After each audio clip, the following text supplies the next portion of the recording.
got mine off too. Oh, well, it's about time she accepted my friend request. So hey, welcome. Thank you for tuning in to the Destin Richards. Wow, we'll edit that in post. The Destination podcast. I'm here today with Wesley Arledge. Him and I actually go way, way back. Way back. Yep, born in the same hospital. I say my first words were, "Who's that crying down the hall?"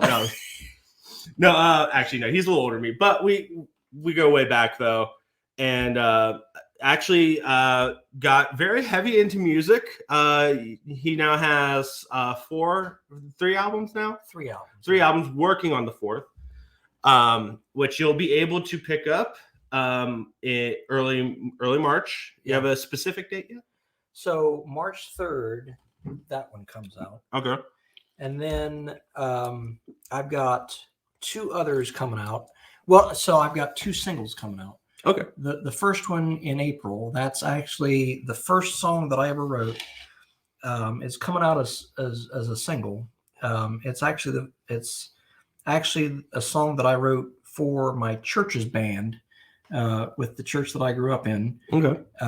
And so I've got that one coming out. And then, believe it or not, this is going to shock you, I've got a rap song coming out in June. You're a fellow East Ender from Newark. That doesn't surprise me at all. Garfield Avenue. Yeah. East End. I mean, I'm working on one myself. That's why, again, you're getting no judgment from me whatsoever. Yeah. And you know what, when this came to me, I thought, you know what, if I'm going to do a rap song, I'm going to try to make it sound as East End hood as I possibly can. Absolutely. So that's kind of the way it ended up. But I thought, and I actually let a friend of mine listen to it. And I said, is this any good? Because I don't think I can rap very well. It's basically... Well, you don't have to be a good rapper. Right. But it's basically just like a half sing rhyme kind of reading thing. Okay. At the same set to this trap beat that I came up with. It's just nothing but gunshots and the sounds of people getting beat up. Well, kind of. But I asked my friend, I said, is this any good? And he said, yeah, I think you could actually pass as a rapper if you really want to try. I said, well, this is probably the only time I'll ever do a rap song. Yeah. Because I'm more melodic and all that, and all the other aspects of my musical life. No, it's always awesome when an artist at least tries something. Mm-hmm. Now, if they ever go too far into that and like they make it the whole thing, that's how you alienate people. But doing one here and there, it keeps it fresh. Mm-hmm. It's a nice palate cleanser. Yeah. That's cool. Yeah. Like I said, I mean, I've been doing stand-up for 5 years, but I finally this year I've really been like writing music now too, and I've been doing a couple more music gigs at open mics. So like the idea, I want to release an EP. Say October, November this year. Like once I'll actually sit down and really try to like focus on that. But I've been writing it for 10 years now, and I just given up on it. I've done other stuff, all that. But like ultimately, I've been working on one EP for 10 years, all the way. Actually more than that, even back like junior year of high school is like when I first started writing one of the songs on it. Mm-hmm. And like the fact that I've still kept it, I mean, that means that it should in theory still be good. If I can look back at it and be like, this is only kind of cringe. So we can work with that. Yeah. There was a lot of much more cringy stuff that was. Yeah. And I don't know if you're the same way like I am with comedy. I don't know if this happens with comedy or not, but there are some songs that I've written that I wouldn't even dare to put out on an album or an EP or as a single, just because, I wrote it, and once I played it, I'm like, I'm not sure this will go over too well. I have a couple that will probably not see the light of day unless I just know that it's the perfect crowd for it. There are ones that would get me canceled otherwise. But like one of them I even have still written in my the notes, because that's how we do. It's how most comics are. You look at the notes on our phones, and it's just like a little idea, like the ultimate, like the title of a tag, and then the rest of it we either just riff off our head or we actually sit down and write long form. But like if you look at the notes in my phone, there's a bit I even have in parentheses, and it just says, "You're not big enough to do this bit yet." Mm-hmm. Like you need like a very dedicated fan base that's not going to leave you for this bit. Right. I learned that lesson the hard way. My first about year and a half in, I went to Tampa for a week, and I went to the Tampa Improv, so one of the two biggest clubs in the area, and it was their amateur night, open mic night on like the Thursday. So I go up, and the place is packed. Like I've never seen that many people in one room for an amateur night ever. And the first guy goes up, and I mean, he is saying outlandish stuff even for an open mic. And then the second guy goes up, and he's like just as like balls to the wall offensive. So I was like, I had this bit, and it was a tribute to my favorite stand-up comic, Doug Stanhope. It was very much kind of in the vein of one of the bits he closed the special out with. And so I was like, this is the crowd for this bit. And 2 people before I went up, there was this guy that went up, and I found out he was like one of the like originators of the whole Tampa comedy scene. Like he's the one that really put it on the map, got it started. And then he went out to LA, like most people do when they've made it too big for their hometown.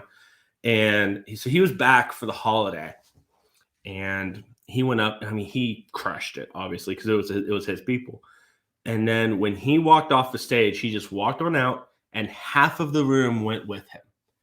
Wow. And I found out as soon as I started doing my bit that was the half that was okay with this really, really raunchy, offensive stuff. And I was left with the Mormon half. And by the 4th minute mark of my 5-minute set, crickets were killing themselves. And I immediately I realized like this is like a Hiroshima level bad of a bomb. And so I was just like, sorry, I was trying out something new. Sorry you didn't feel it. Don't worry, hopefully I'll work it back in Ohio when I get there. And someone from the back just shouted out, good, stay there. Oh my God. And I found out that was the host. The guy who's supposed to be on the performer's side. He's like, I'm a comic. I get it, man. You're just trying stuff. No, even he was like, dude, like, don't ever do that again. Yeah. Came off the stage, and so I found out he was gay. And so he and the bit talked about blowing another guy. And so he was like, what you just did up there was not only offensive to stand-up comedy, but to homosexuality. And he's like, sucking another man's penis is not a beastly act. And by this point, I'd already lost. Yeah. I was already, so at this point, I'm like, blaze of glory, Valhalla, go out swinging. So I was like, well, then clearly you suck dick at sucking dick. And it's a solid comeback. Yeah. But even, and as soon as he's even like, get out, I was like, right, I got you. I bolted. Yeah. And I found out like later that day, one of the other comics I had friended in the area, he messaged me. He's like, dude, what happened at the Improv last night? I told him the story, and he was in like, yeah, he said as long as he hosts that, he'll never put you up there ever again. So if he's still hosting it, that means I'm technically banned from the Tampa Improv still. That was a early lesson of, hey, just because someone is your hero, just because they're your influence, you can't be them. Mm-hmm. You have to be your own person. Yeah. Which speaking of, so again, we go way back, and you actually got into music like right out of high school, pretty much. So there's one snippet to that. I don't know if that's the right word. Besides your killer, you're a mean one, Mr. Grinch, back in the talent show. Yeah. Other than that, the music for me began when I was 11. That's when that spark really lit, but it didn't really catch fire until after we graduated high school. And then I realized that's something I want to cultivate more. I want to pursue. I really want to try to make this a secondary career to what I'm doing now. But yeah, there was inklings and really kind of minor stuff that I would dabble in as far as music. I started playing guitar when I was 11, but I didn't really get serious about it until probably senior year of high school. And then I'll edit this out. Continue. Sorry. And then it just kind of snowballed from there. I got involved with my church's praise band, and I fell in with some pretty incredible musicians who not only made me feel like a better musician when I played with them, but that also goes back to what you said. The very first person that actually wanted to make me pick up a guitar was John Mayer. He's one of my biggest influences. I won't say my only influence, right? He's one of my biggest. But as soon as I saw John doing, I think the first song that I saw a music video for that he did was "Bigger Than My Body." Okay. And as soon as I heard what he was doing on the guitar, I'm like, this is what I need to be doing. This is. I was just fascinated with the different sounds he could have the guitar like come out of. And but I found out that, and especially now that I'm releasing my own music, is there's certain, and it goes back to what you said about you can't be your heroes. Where the more I try to sound like one of my influences, which there are dabbles of all kinds of different of my favorite artists and my influences in my music, but I can never really sound exactly like somebody. Right. And I quickly found that out. And I think you have to have, as an artist, some sort of individuality that sets you apart from everybody else. Like I can't go out and be a copycat John Mayer. I can't go out and be a copycat Bob Dylan. I can't go out and be a copycat Tom Petty or whoever. And I think that's I think you were kind of touching on that with the stand-up comedy. Right. And yeah, I because like my other, like what lit the spark for me, again, what caught fire, if we're gonna continue that analogy. So what caught fire was when I saw Doug Stanhope's Beer Hall Push stand-up special on Netflix back in I think it was like right at the beginning of the new year of 2018, because that's when I did my first official open mic as a stand-up comic. But the lifelong desire to do stand-up was way back when I was 13, and I saw Eddie Murphy's Raw. Yes. And you want to talk about, like, there's like that whole Bob Saget syndrome of like when people found out that he did this really dirty, raunchy stand-up comedy, even though he was the wholesome America's Dad got on Family House. So I had, a lot of people would have then had that with Eddie Murphy, because like our generation, we knew him like either Dr. Dolittle or, Shrek, or Nutty Professor too. That was a big one when we were younger. But like, I'm a big Shrek guy. So like the idea of knowing him as Donkey and then hearing Eddie Murphy's Raw, excuse me, I'll edit that out. That's a catchphrase. I should have like we'll edit that jar, like not like a swear jar, but like I'll edit that in post jar. But the idea then of like in my head, I'll do this deep fake of Donkey doing Eddie Murphy's Raw, and I love it. Like most people wouldn't like that. Another one's Patton Oswalt. Yeah. One of my other biggest influences in comedy. And he was also Remy the Rat in Ratatouille. And there's one bit I will love, like if I'm in the car and we have like a nice long drive. There's this bit. It's even called "Clean Filth." It's on his Werewolves and Lollipops special, where he talks about like he starts it out by saying just X-rated raunchy stuff, and then he just immediately cuts to like, whenever I'm writing for TV and I have a line like that, they'll say, "We like this, but we just need to clean it up. Like we need G-rated filth." So he's like, instead of saying like, I want to, eat your pussy, he's like, "I want to fill your hoo-ha with goof juice." It's like, that's so much worse. Like, no, give me the X-rated. That G-rated stuff, that is nightmarish. Yeah. But yeah, and that's another one too, is like one of my biggest early comedy influences was Eddie Murphy. And then I would stay up late and I would watch Chappelle Show on Comedy Central. I would always catch like Kings of Comedy. I hacked an HBO way early on, and I found like Martin Lawrence's early stuff. I found like Eddie Griffin. So like basically all of these black comics. And there's a big problem that my biggest influences are black comics when I look like this. So like I can't get up there and do any Chris Rock, like starting the stage, being like, "You ever get that peanut butter and jelly in the same jar? How low can you go?" I can't do that authentically. Yeah. So, so the seed is there, but again, that wasn't early on, like learning, like, hey, just because like this is what got me here, I can't do this. Yeah, I have to find my own voice, and that's what people buy. Like again, like you couldn't be a watered down Bob Dylan, you couldn't be a Tom Petty, because again, like with music, you can do cover bands. You don't have like cover comedians though. Yeah. Or at least you're not supposed to. Amy Schumer, Carlos Mencia. I agree with you. Some early Dane Cook too.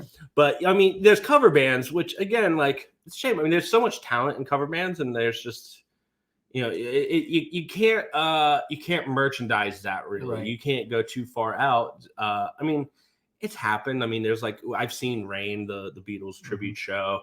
I've seen Get the Let Out when they come to Newark. But that's such a hard market to also succeed in. Mm-hmm. You need to be authentic. You need to have your own stuff. And that also goes back to my feelings about covers too. Now there's been plenty of artists that have done covers and all this stuff. But when I play an open mic, I feel at this point like I'm more comfortable playing my own songs and being original than I am playing a cover, because for some reason my original stuff feels more natural to me, whereas if I play a cover, that's something that I actually have to stop and think about what I'm going to play. Whereas my original stuff is much more easy for me to remember than if I would play a cover. Then I would have to say, okay, what chords are in this? How does it go? And then I got to try to match my vocal range with the original key of the song, which is kind of really hard for me to do. I know enough music theory just to get by. Yeah. I'm not like 100% versed in music theory, but I know just enough to kind of squeak by with that sort of thing. Yeah. I used to, I mean, back when I went to college, there I was very versed in, and now I know the most bare bones stuff. I've lost a lot of it since then. It's because it's like, I mean, it's another language, and like all languages, if you don't use it, you lose it. Like I know maybe 5 sentences in French now, and I used to be almost fluent. So it happens. Yeah. And like when I'm not to the point I'm doing original stuff yet. I was almost going to do my first original like a Monday ago. I forget how I got in my head and told myself not to, but I have one original of them that might be ready for open mics, but I'm still mostly doing covers myself. And I'm really bad at, like, even though I know my vocal range, I don't ever try to, find a way to transcribe the chords to fit the range, I'll try to change my range to fit the original. I'm kind of the same way too. Like I know I could like tune the guitar down and like Mhm. throw a capo on there Yeah. and make it easier, and yet I don't, which is, you know, it's a problem. Yeah. But I I had my acoustic, I think it was like down tuned for one song, and then at that point I was like, I'll just capo the rest. And one of the songs I picked, I ended up having to like capo down to like 8. I'm like, this is stupid. I could have probably worked this out a little better, but I mean, if anything, I could have just capo 3'd and then just thought like, oh, it's just a 5th off now. But oh well, Yeah. what's done is done. Yeah. But anyway, so yeah, you said so. John Mayer really got you into it. What are a couple other big influences? So the very first instrument that I wanted to learn how to play before the guitar was the drums. Mhm. And as soon as I heard Phil Collins play, just one of the best drummers that I can possibly think of. When I was first exposed to him was in the 1999 Disney Tarzan Classic, film, where he classic. did the soundtrack for that, and I'm like, this guy is amazing. Mhm. So once I figured out that he was a drummer, then I wanted to learn how to play the drums.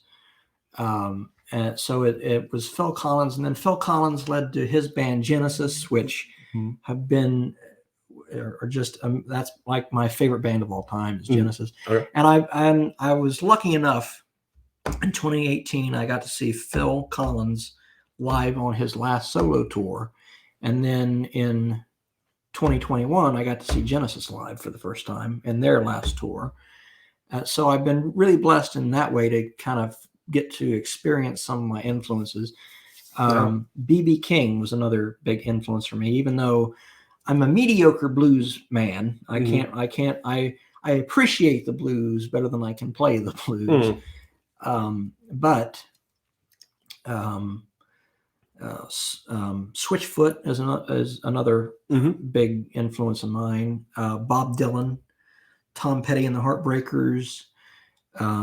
Just there's all sorts of different influences. I mean, I don't really like the Beatles though. If I've had a lot of people ask me if the Beatles are one of my influences, and they're not. Now I appreciate the Beatles and I like their, but I'm not like a huge mega fan. I don't really, and I don't know why that is, but also Elvis Presley too is another one. Need to Breathe. There's Ben Rector. I love Pink Floyd. A lot of progressive rock groups. Rush. Neil Peart is another big drumming influence of mine. Now, even though I didn't get a drum kit as a kid, that didn't stop me from learning how to play the drums. Right. If I sat at a kit, I could play. What I ended up doing was on my parents' pots and pans at home, with a couple wooden spoons. But regardless, those are just some of my main influences. I mean, I'm like all over the place with what I listen to and what I like, and there's really no holds barred for me when it comes to the music that I like and the music that I listen to. Right. I was raised on strictly country until I was 10 years old, and that's the way my mom wanted it. My mom, I heard the occasional Beatles, the occasional Stones. There was like some Eric Clapton that my mom would let slide, but for the most part, she only wanted me to listen to country music. And when I was 10, we were driving out in Heath. I think we'd like go to Lowe's or something, but my dad, he put in a CD, and he's even just like, "Don't tell your mom about this," which right away I think is what made me love it so much, because it was so dangerous. It was a secret, and it was Black Sabbath, and he played me Iron Man. Yeah. And again, from listening to nothing but country and then just hearing that, just that, I was like, music can be like this. This is awesome. So now I was like sneaking into my dad, and my dad was like an old school DJ, where he had like just cases and cases and cases of CDs, because this was obviously before the time of iPods and digital music. Yeah. So I found like his like rock and like metal side. So like I got like Judas Priest, Iron Maiden, Megadeth, all like that whole era. And so like, and then from there I went into like punk, and then because like the first album I ever bought with like my own like allowance money was Green Day's Dookie. Classic. The album artwork alone at at 10 years old, you're like, this is awesome, because I got the planes, it's got like a monkey throwing Dookie, and great album. But and then one that still like the music that I'm currently writing is still impacted by one I again picked up at Walmart on chance, was the Linkin Park Jay-Z Collision Course. Even though again only 6 songs, but like so all the music I write, it's basically and also because like Jay-Z was one of the first rappers I ever listened to, and because it was at such a young formative age, especially like when the body's going through change, when I rap I sound like Jay-Z. And like I know it's gonna people think I'm doing an impersonation, and like on one hand sure I kind of am, but also that's just how I learned. Like it's at this point there's no unlearning that, right? Like because like now when I think rap, like you think like your vocal placement, you put it up and like you're resonating your sinuses and all that, and it's, so if you hear what sounds like Collision Course 2.0, that's me. But got way big into Linkin Park there. Got more into rap in college, so like I said, I mean it's inevitable. There'll be some rap. I'll do some rock. I might do a country song to pay homage to my roots, but there's actually a song on that new EP called "I Can't Write a Song," and it was that's a song that I woke up one morning. And even before I got out of bed, I had the idea for this song. And it's basically a song about not being able to write a song. And I thought, how genius is that? And by the time, and I don't know whether this is the way your brain works, but I know it's one of the ways my brain works, is my brain works so fast. I have so many different ideas for new music and new ideas to try, new sounds I want to pursue, and that all stems from my influences. But with this song, I woke up one morning, wasn't even expecting to write a new song, but by the time I wrote the lyrics, went into my home studio, recorded it, mastered it, mixed it, all that jazz, it took me about 4 hours to do all that. And that was a song that I hadn't even planned on putting on that EP, but that's just the way my brain works. And there was a project that I'm still working on, but it's on the back burner, called Sonic Symphonies and the Music Machine. That is now it was originally supposed to come out in at the very end of this month, but I kind of put it on the back burner for the time being, just because it's another prog rock concept album, kind of like The Wall or Dark Side of the Moon or whatever. That tells a story completely straight through. If you listen to the whole record, it'll do this. And it's still coming. I'm still working on it, but it's not primarily what I'm going to release for the rest of this year, because the rest of this year is a lot of music that I've already got completed or is close to being done, whereas this is kind of like in bits and pieces, but it became too big of a project for me just to like whip up all of a sudden. But Sonic Symphonies and the Music Machine the title was inspired by I had a friend of mine tell me, she said, "You're like a music machine." In my mind, I don't know if this is the same way with comedy for you, but my mind never stops working. It never stops writing. It never stops giving ideas. Oh yeah. I don't know if it's the same way for you, but it is for me. Oh yeah, absolutely. Like the special I just recorded, my opening bit, and a lot of my comedy friends, even some of them that came to see it, and like after the fact, I told them, it's like, hey, my opener for my special, I wrote the day before, and they're like, you had the balls to put that on your hour-long special, because again, there was 2 bits on that special that I have been doing since 2018, 5 years ago when I first started.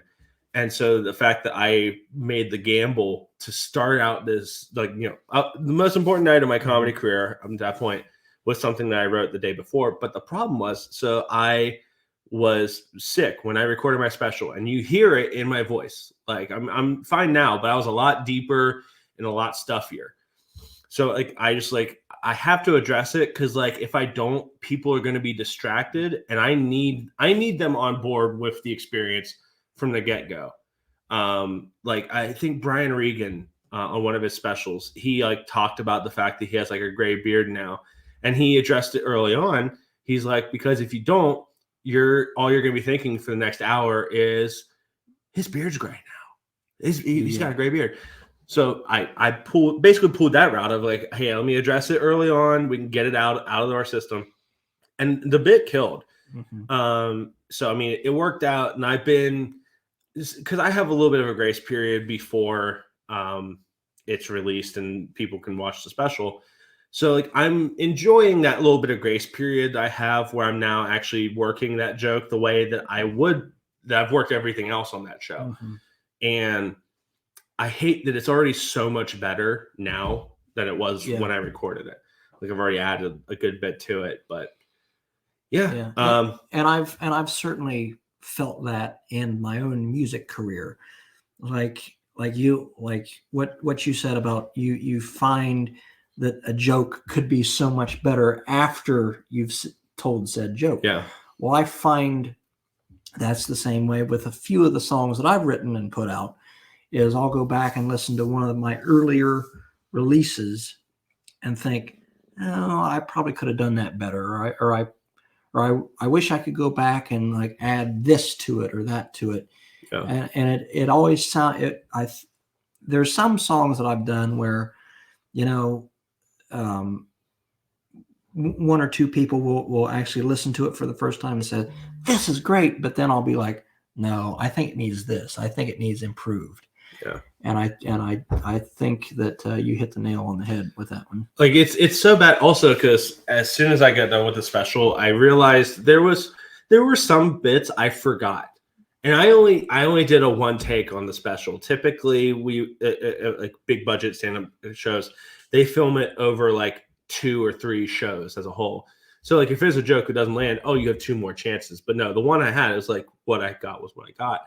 And I kicked myself the whole next day, which I mean I was already super hungover, so it was pretty easy to do.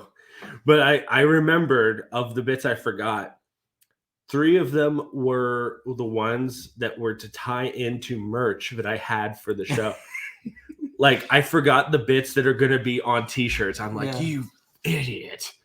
It's like it's almost to the point I'm almost thinking of doing something that comedians don't do. Like musicians do this all the time, where they'll do like a deluxe edition album, like after the initial release, they'll go back and here's like some with bonus tracks, or here's an acoustic version, or here's a couple of live tracks.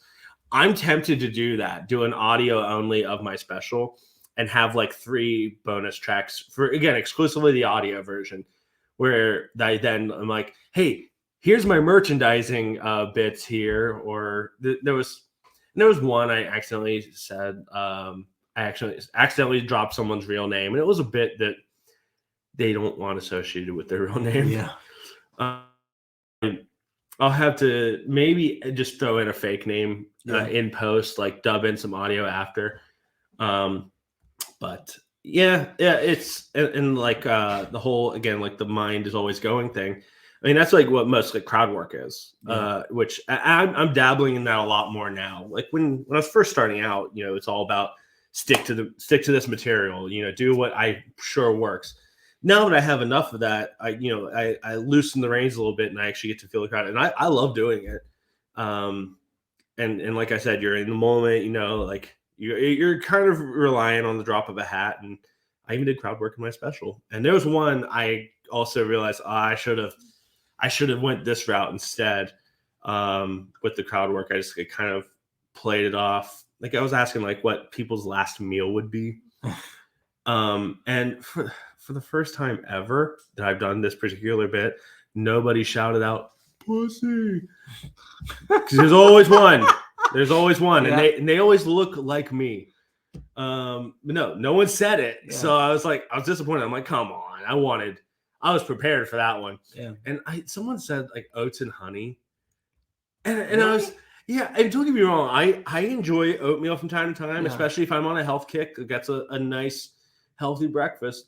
But I was like, for your last meal, and as soon as the next day, again, when I'm kicking myself hungover, I was thinking like, you could have played it off like, even on your last meal, all he cared about was being regular. It's like, maybe it was like, hear me out. Like he was on the electric chair and he just wanted to make sure that he shit himself real good when they flipped the switch. I'm like, as soon as I thought that route, I'm like, where was that when I needed it? Yeah. But yeah, that's just an artist thing in general, though, all across the board is just, always never being truly satisfied with the work that you've already done, just because, again, all artists' minds, they're always constantly going. So we're always, and that's the way it should be. We're always the better version of ourselves. Right. Months from now, first I'm like, I can't wait to go look back at this special and be like, this is dog shit.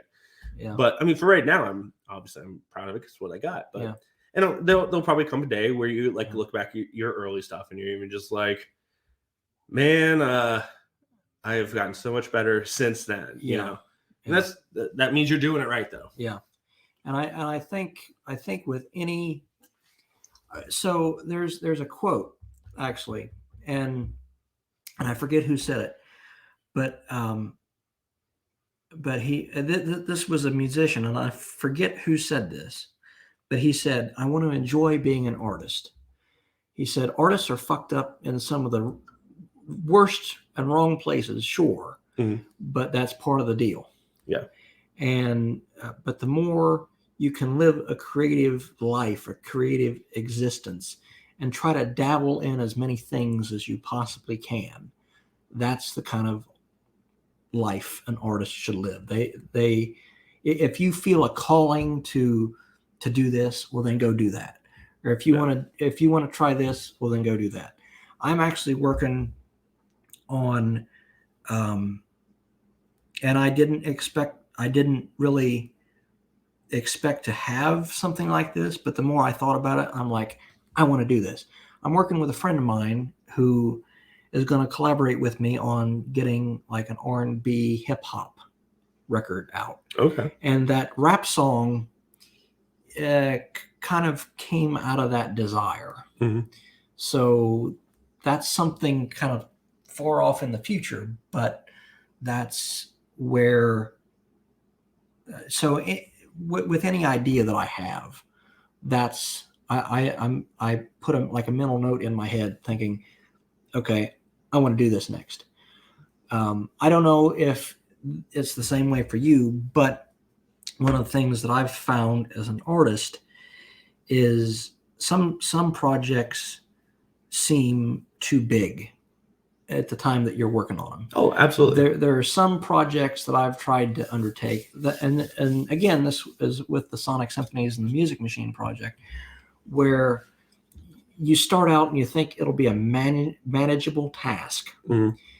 But then the more you add stuff to it and the more you get deeper into the project and the production and all this stuff, the more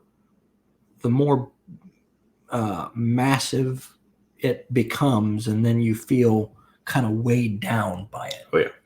Where you can't actually produce the product in the way that you want it to. Yes. I mean, it sounds like you've gotten into my notes about my comic book web series that I'm writing as well. And like I said, I mean, I was very much, it should be apparent that I draw a heavy inspiration from the Daredevil series with it, because it was just a masterpiece. Mm-hmm. But yeah, I'm currently writing my own comic book web series as well. and I've been writing it for a year, and I still have. I'm like a season and a half in, and I planned for 5 seasons. So I mean, I still have so much to go, and even thinking about just trying to film a couple of scenes now. Already, I'm very well aware of it. It's still just a little too big for where I'm at right now. So if anything, I'm gonna put that completely on back burner. I'm gonna try and bust out like 2 or 3 like just short films, like put it to like some indie festivals, and hopefully get a little bit of traction there, a little extra funding to then do that series the justice I want to do it. Yeah. And I went this past July. Actually, I went to Pittsburgh to do some location scouting because I'm actually setting it in a fictionalized version of Pittsburgh, where it's a good city. But no, I went there, and I was like right in the heart of downtown Pittsburgh. I shelled out a little extra money. I stayed in like a nice hotel. Now I didn't valet park though. I was like, I'm not gonna ball out that much. I'll find a parking garage, and I found one like a block away. It wasn't the one my dad used to work at, but oh well. So I do that, and then I walk the whole downtown. I do bar hopping in like their Market Square area. I had such an amazing night, and it was just myself too. I just was like, let me see as much of the city as I can this weekend. I'll come back in a couple weeks, see another neighborhood.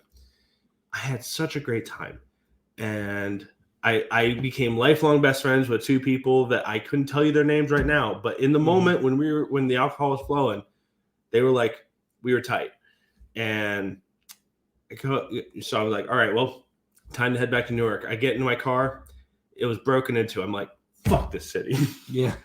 And I remember thinking, I was having doubts about setting it in the city because I was like, I love it here. This is great. And then Pittsburgh reminded me why I'm going to paint it this like super Gotham-esque, kind of shithole that most people in Ohio say it is. Speaking of comic books, are you looking forward to Ant-Man Quantumania? Yes, I am. So it's funny that you bring that up because I also have a and now this just kind of started as a hobby, but this is also something I kind of wanted to touch on as far as like future projects as far as music goes. I am a movie nerd. I mean, like movie nerd, and it's not just with Marvel. It's not just with these big franchises. It's any movie that I think would be a good movie. Yeah. And I've got a local friend of mine who's also a musician. He also plays these open mics, and he's another movie guy, and he actually has his own movie review YouTube channel. And we got to talking one night at one of these open mics about movies, and so that inspired me to create my own movie blog.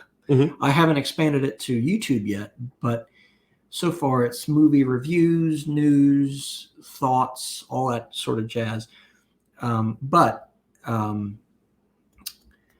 yeah, Ant-Man is another one that I'm really looking forward to. I think that Kang is going to be an even greater threat to the Marvel universe than Thanos was. Yeah, I'm kind of surprised that they did give us Kang so early in Phase 4, because I mean they hinted at him, they dropped his name and gave us Jonathan Masters in the end of Loki, but that was second project of Phase 4, and here we are, Phase 5, and we're only finally getting to really see it. And the moment I had already heard they spoiled that they cast Jonathan Majors as Kang the Conqueror. So then when he showed up at the end of Loki, here I was thinking like, oh man, we're getting the big bad early. This is awesome. So like, I hate that we've not had more of it, because I have full confidence that he is going to be great at it. And yeah, I mean, I'm looking forward to it. I've heard spoilers that they're talking about bringing in some MODOK, but not the claymation one from Hulu. That'd be a multiverse event right there. But so apparently they're bringing back Corey Stoll or whatever his name is, Darren Cross, who played Darren Cross. Yep. And I guess I don't know. I'll have to wait until Thursday when I go see the movie with some friends to find out. But I guess my theory is that when when Ant-Man shrunk him down to the quantum realm in the first Ant-Man movie, his physiology changed, and that's how he became MODOK. Down in the quantum realm. Well, because Marvel was also really doing this very strange Star Wars tribute in Phase 2, where someone had to lose an arm, or in every Phase 2 movie. And so like when you see him getting shrunk down after he goes in and disables his suit, like the first thing you see is he just like loses an arm. So like right away, like they'll really probably play the whole his shrinking into the quantum realm because it wasn't controlled, that it really messed him up like on a cellular level. So it will be interesting to see, and then I'm curious to see what Bill Murray's role in it as well, because but what intrigues me about the relationship between music and movies is, and as far as like future projects go, is I had somebody ask me one time, and I think it was my dad. He said, "You love movies so much." He said, "Have you ever thought about maybe designing the music or making the music for a certain movie?" And I'm like, well, no, but that seems like a really interesting challenge and a really fun project to do. And I got to thinking about it, and it would be a really fun challenge to do the score of a movie. And I actually had a friend of mine ask me, well, what's a movie score? And I said, basically it's the music that sets the mood for a certain scene or a certain sequence in a movie. It's the music that plays kind of in the background of a scene that kind of sets the mood. So I think that would be really, really fun to try to do a movie score. Yeah, absolutely. For a future project. Yeah, I also for sure am interested in doing that, but not just for the challenge of it, because if I do my own music, it's cheaper. Less people to pay. And also it's amazing the amount of money that is tied up in film that goes strictly to the licensing of music, like of pop songs and stuff like that. Like so much of the budget is in just getting music for now that just about everybody and their mother is some kind of content creator now, whether it be YouTube, TikTok, what have you. We are finding out with this. Oh no, the irony is not lost on me. I get it. This is inside baseball. We're getting meta. But we're all finding out, like, we put up if someone put up a video and it plays like a second or two of a Disney song, boom, it's out. Like it's taken down, and like getting demonetized now for doing like even like humming like a couple words of a song now. It's so that's what also draws me to in the future, like doing like custom score for projects. Like I'll just because again it's less money, and like ideally the idea is to make money off of the art, so you don't want to be giving it to some middleman that really didn't do much. Do you have a favorite film composer or a favorite score to a movie? Never.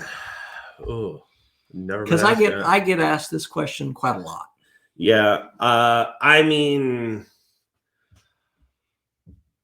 I really don't want to be that basic bitch that says John Williams. So I'm gonna go on a real limb here. Hans Zimmer. Same. Obviously not too far off from the beginning. Right. That's great work.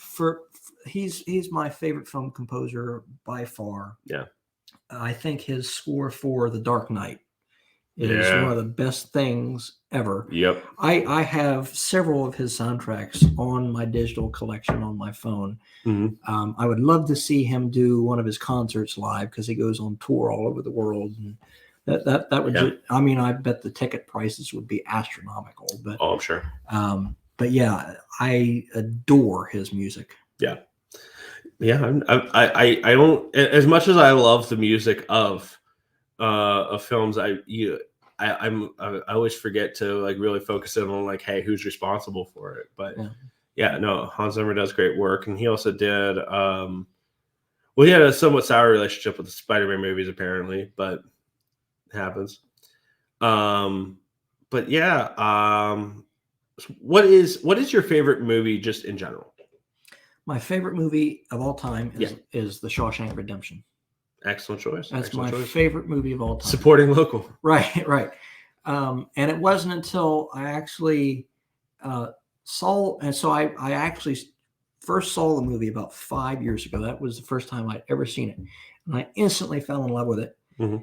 And it wasn't until after that a friend of mine who actually told me to watch the movie told me that it was filmed up in Mansfield at the Ohio State Reformatory. Yep.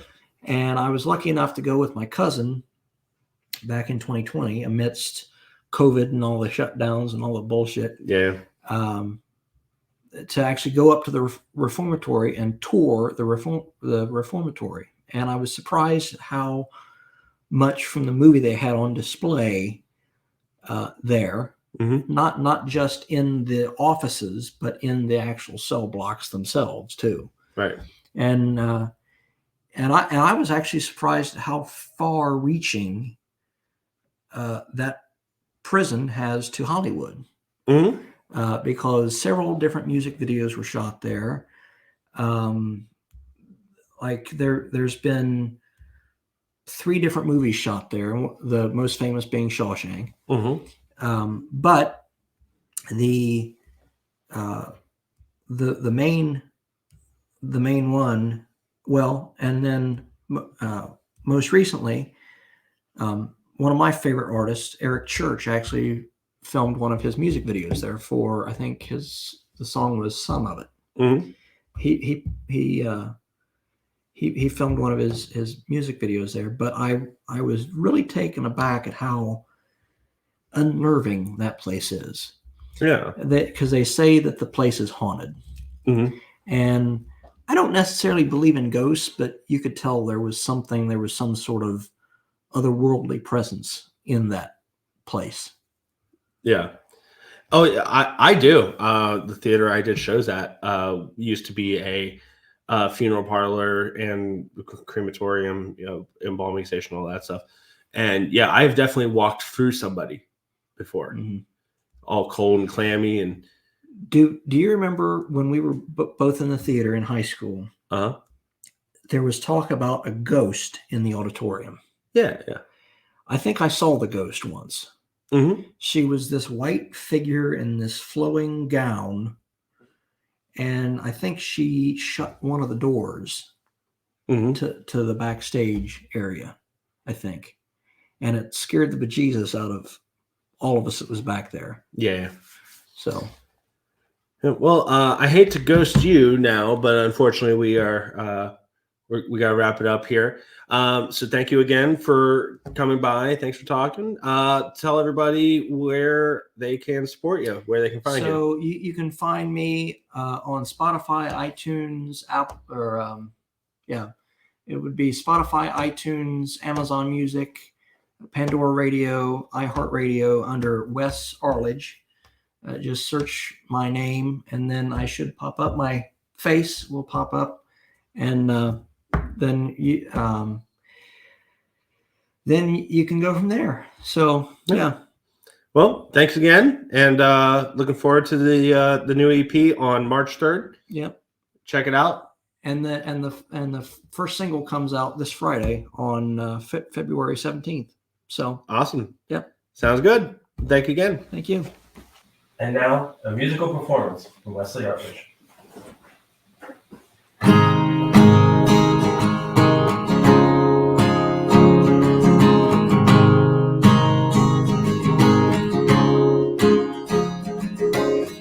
Took off in my Chevy on a hot summer night.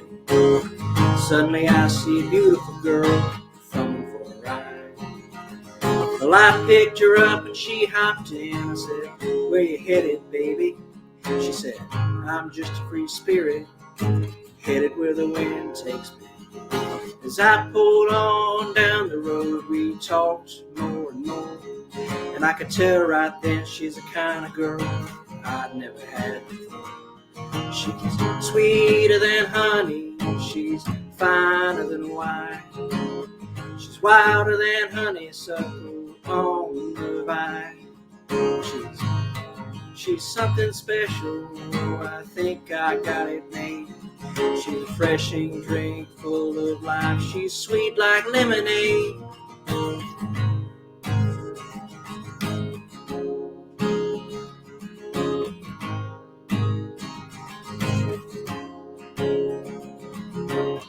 I don't know if I found her or if she found me, but she lit up my world like the 4th of July. Now it's love in the first degree.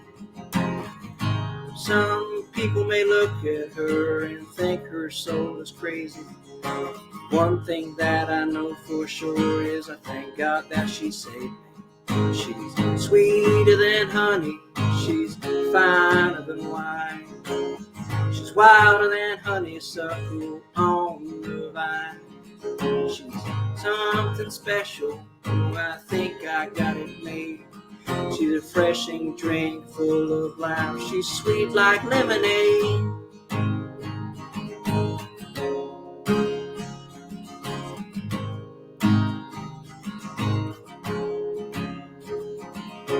I used to be a long gone son, beaten up and bruised. I used to make up excuses and cause myself to lose. But healing came when my sins made me heavy. And it all started the night she hopped into my Chevy. She's sweeter than honey, she's finer than wine. She's wilder than honeysuckle on the vine. She's something special, I think I've got it made. She's a refreshing drink full of life, she's sweet like lemonade.